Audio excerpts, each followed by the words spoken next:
The Huascaran National Park was created by Peruvian law in 1975 with an extension of 340,000 hectares and recognized by UNESCO in 1977 as a biosphere reserve. Later, in 1985, the park was declared a World Heritage Site.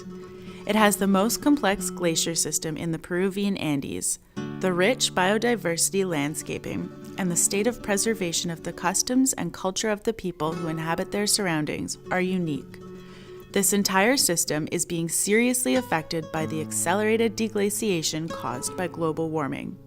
Since colonial times in the 17th century, this region was one of the richest sources for polymetallic mining operations in the country, leaving in high areas vast deposits of debris with high concentration of minerals, generating toxic contamination that spreads into aquifers that are the sources of water consumption of nearby populations. The increase in the price of metals during the last years aggravated the destruction of its ecosystem and the pollution of its waters generated by practices of illegal mining. In the year 2005, the Peruvian state enacted a mining environmental law that promotes the voluntary remediation of mining environmental liabilities, allowing qualified companies to enter the park to carry out restoration of its ecosystem.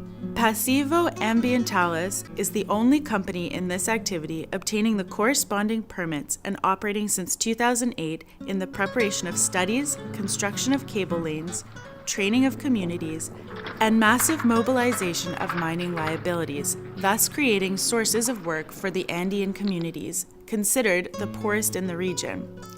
The plan of operations of the company includes the reuse of existing materials, detoxification of waste, the cleaning of water, the reconstruction of the habitat, and the creation of wealth through economically profitable programs.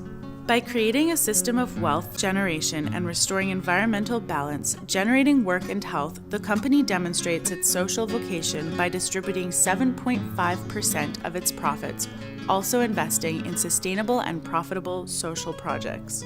The assistance provided by the company in education, health, infrastructure, and nutrition, among others, has made it possible to integrate the previously dispersed communities with a joint vision of development and social welfare.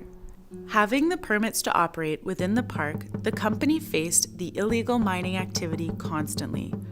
For this reason, it suffered the suspension of its operations in 2013 as there was collusion of these illegal groups with local authorities, whose aim was to take ownership of the project to remain inside the park. Recently, the company regained its right to operate after a judicial process and is ready to resume operations. The company has developed its own technologies through technical and scientific research, applying them in the facilities for the construction of equipment, processing plants, and implementation of different systems, being engaged in innovative projects such as the use of groundwater and springs for human consumption, where the use of water resources that are increasingly scarce is one of its most outstanding projects. Also, along with several universities led by the University of San Marcos, the oldest in America, has patented a system for the cleaning and detoxification of mining tailings and their use as building materials, thus preventing the degradation of agricultural soils. The company is recognized in this activity by the Peruvian state and is able to access tax benefits through promotion laws and technical and scientific research. Social projects such as reforestation, production of large fields of quinoa, which is an Andean grain rich in protein and nutrients, as well as the development of landscaping for tourism are currently underway.